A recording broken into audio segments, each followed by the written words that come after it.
tous, bienvenue dans l'émission du Point Chablais. Aujourd'hui, on plonge au cœur de la nouvelle cuisine du Diez Pub tenue par Sarah Rochat et son frère Benjamin, cuisine inaugurée le 31 octobre dernier. Et Benjamin va aujourd'hui nous présenter une recette de sang cru, le filet de saumon avec carottes glacées et pommes noisettes, le tout accompagné d'une sauce au beurre blanc. Alors bonjour, je m'appelle Benjamin Rochat, je suis chef cuisinier à la Diez Pub de B. Je vais vous présenter une recette pour 4 personnes. C'est un filet de saumon avec sauce beurre blanc, carottes glacées et pommes noisettes maison. Alors il faudra pour 4 personnes donc 800 g de carottes, 40 g de beurre, 2 cuillères à soupe de sucre et 5 décis de bouillon de légumes. Ensuite pour les pommes noisettes, il nous faudra 1 kg de pommes de terre purée en sachet ou maison de préférence, 2 œufs, 2 cuillères à soupe d'huile, 2 cuillères à soupe de fécule de maïs, sel, poivre, muscade au goût et panure. Pour la sauce au beurre blanc, alors il nous faudra 3 échalotes, 10 centilitres de vin blanc, il faudra 2 cuillères à soupe de vinaigre blanc, 20 g de beurre et du sel. Alors maintenant que les carottes sont en train de cuire, qu'on aura fait notre purée, écrasé nos pommes de terre en purée, qu'on les aura assaisonnées de sel, de poivre, de muscade, qu'on aura mis l'huile d'olive, les œufs et tous les ingrédients que j'ai cités avant dans la pomme de terre purée, on aura laissé tirer 10 minutes. Et puis maintenant on va faire nos petites boules, les tremper dans la panure et les laisser de côté jusqu'à le moment de les frire. Donc pour ça, il nous faut un petit peu de fécule pour éviter que la pomme de terre nous colle aux doigts. Moi j'ai mis des gants, si jamais on peut faire aussi avec la fécule. Notre pomme de terre purée qui est prête. Notre panure et une petite assiette pour pouvoir disposer nos boules dessus. Alors, on commence à prendre, moi je fais à l'œil, mais après, si vous voulez vous aider, vous pouvez prendre une cuillère à café et puis prendre l'équivalent d'une cuillère à café dans la main pour pouvoir faire ces petites boules. Ce sera la taille qu'il faudra, pas plus gros, pas plus petit. Donc on commence, on fait ça à la main. On peut très bien faire aussi avec 2 cuillères, des petites quenelles, moi je fais ça à la main. Voilà. Une fois qu'on a une boule, on la trempe dans la panure. Qu'elle soit bien enrobée de panure. C'est ça qui va donner la couleur à la pomme de terre. C'est ça qui va dorer à la friture. Donc voilà, on a une boule.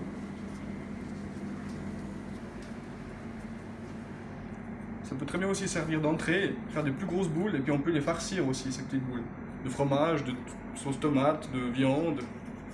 C'est une recette qui est vraiment assez polyvalente, qu'on peut faire avec plusieurs choses, plusieurs ingrédients. C'est très intéressant. Alors si vous faites pour 40 personnes, c'est assez fastidieux comme travail. Mais sinon, ça prend un peu de temps, mais c'est des choses qui sont très gratifiantes. Si c'est fait maison, la purée est maison, on fait nos petites boules, qu'on fait comme ça, c'est quelque chose qui est très satisfaisant, je trouve. Voilà, une fois que les boules sont faites, on peut les mettre au frigo en attendant de les faire frire à la friteuse, qui sera à la température de 180 degrés.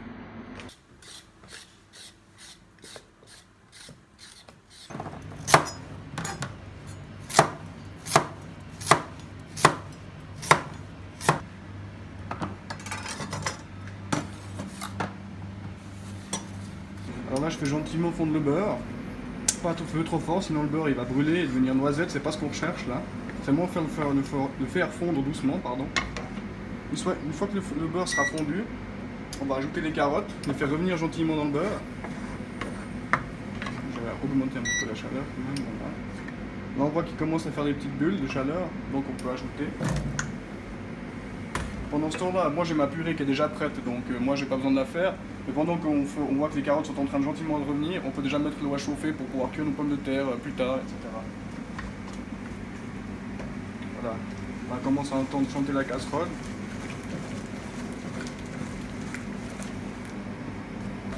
Il faut bien qu'elle soit enrobée de beurre, qu'il y en ait un peu partout.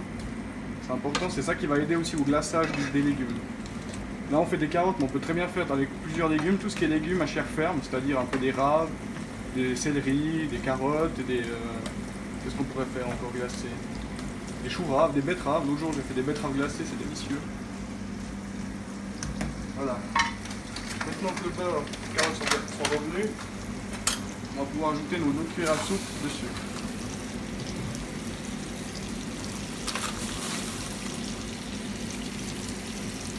Voilà.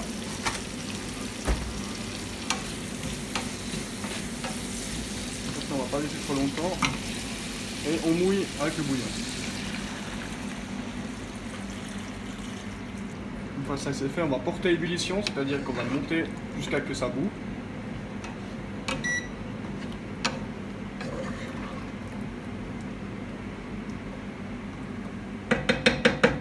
Une fois que ce sera monté à ébullition, on va couvrir, baisser le feu et laisser cuire ça lentement pendant 20 minutes. Jusqu'à ce que le liquide soit réduit et que ça fasse un joli sirop. Et baisser un peu le feu. Voilà. Alors, maintenant, on va passer à la sauce beurre blanc. Je vais commencer par hacher mes échalotes. Donc, j'avais dit ultérieurement 3 échalotes. Maintenant, ce qu'il faut faire pour pour hacher une échalote correctement, c'est qu'il faut aller juste avant la fin de l'échalote et puis pas tout couper. C'est-à-dire comme ça, que ce soit pour les oignons, les échalotes, c'est la même chose. Voilà, comme ça, on voit que c'est attaché, ça bouge pas. Ensuite, on coupe 2 fois en travers. On le met de côté, on fait ça avec les autres. Une fois que les échalotes sont prêtes, on n'a plus qu'à hacher avec le couteau. On a donc bien une échalote hachée finement. On va les mettre dans la casserole pour la sauce.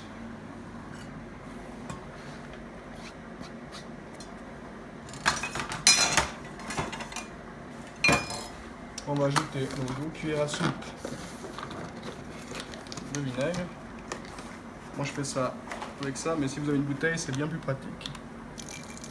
1 cuillère, 2 cuillères. Je peux même mettre un petit peu plus pour la quantité d'échalotes. Voilà. Maintenant, on va faire réduire ça à sec, c'est-à-dire jusqu'à qu'il n'y ait plus de liquide du tout, sans faire brûler. Dans ce temps-là, je prends mon vin blanc, mon beurre qui vont me servir à la suite de ma sauce.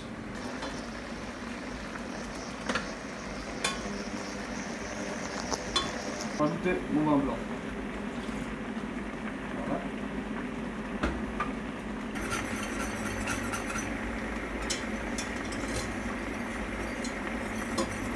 J'ajoute la moitié du beurre. Là, il faut bien mélanger pour que ça émulsionne.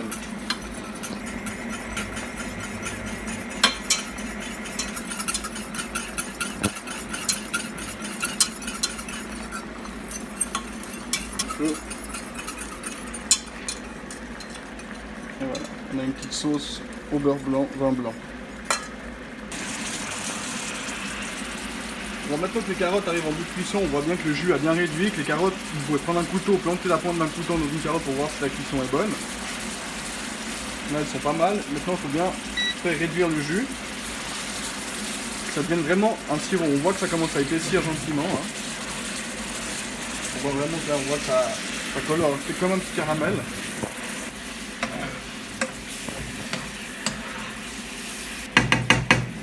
Et maintenant, si vous voulez goûter, c'est le moment qu'il faut goûter avant de servir. C'est là qu'on va rectifier l'assaisonnement.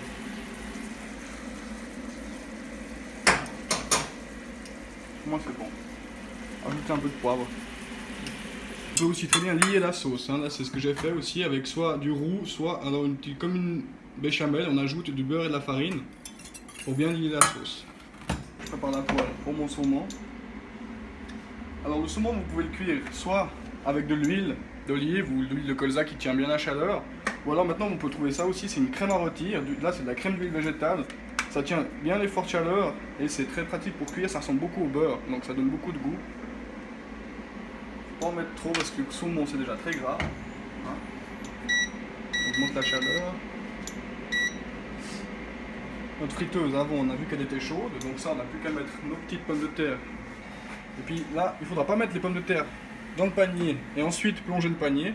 Parce que le risque c'est que les pommes de terre, vu qu'elles sont assez molles, elles vont coller au fond du panier. Elles vont pas pouvoir remonter à la cuisson, donc après ça va coller, ça va se déchirer, ça va pas être joli. Et elles vont même peut-être éclater à la cuisson.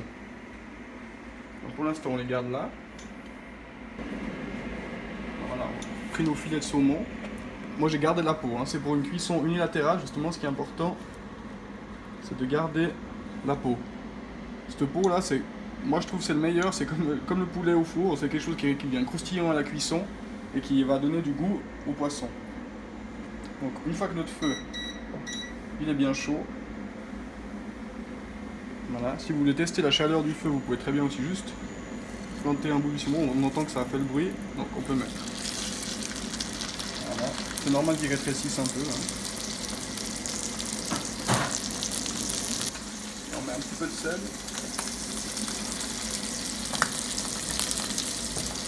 Un petit peu de poivre. Voyez, on penche un peu la poêle de côté. On prend la matière grasse et on arrose le saumon.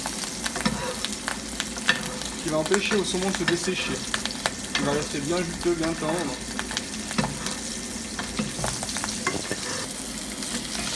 Pour le colorer. Voilà. On voit que la peau est déjà bien dorée là.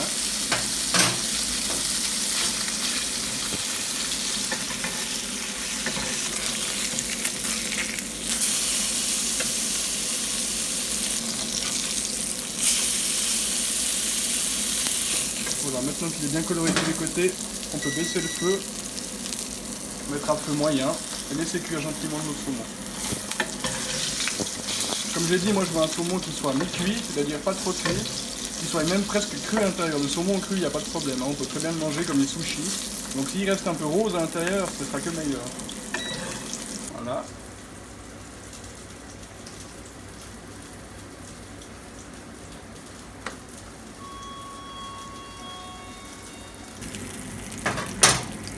On baisse notre feu, nos carottes, on les rallume 5 minutes. On vient le mettre dessus.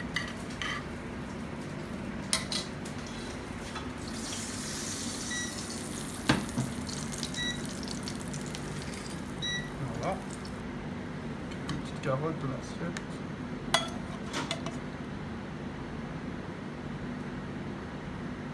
Voilà. Et on les dispose dans l'assiette. Un petit bout de papier. On met les tâches que j'ai fait.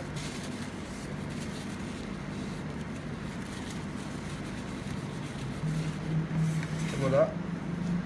Le saumon, c'est carottes glacées, pommes de terre noisettes maison avec sauce au beurre blanc. Bon appétit!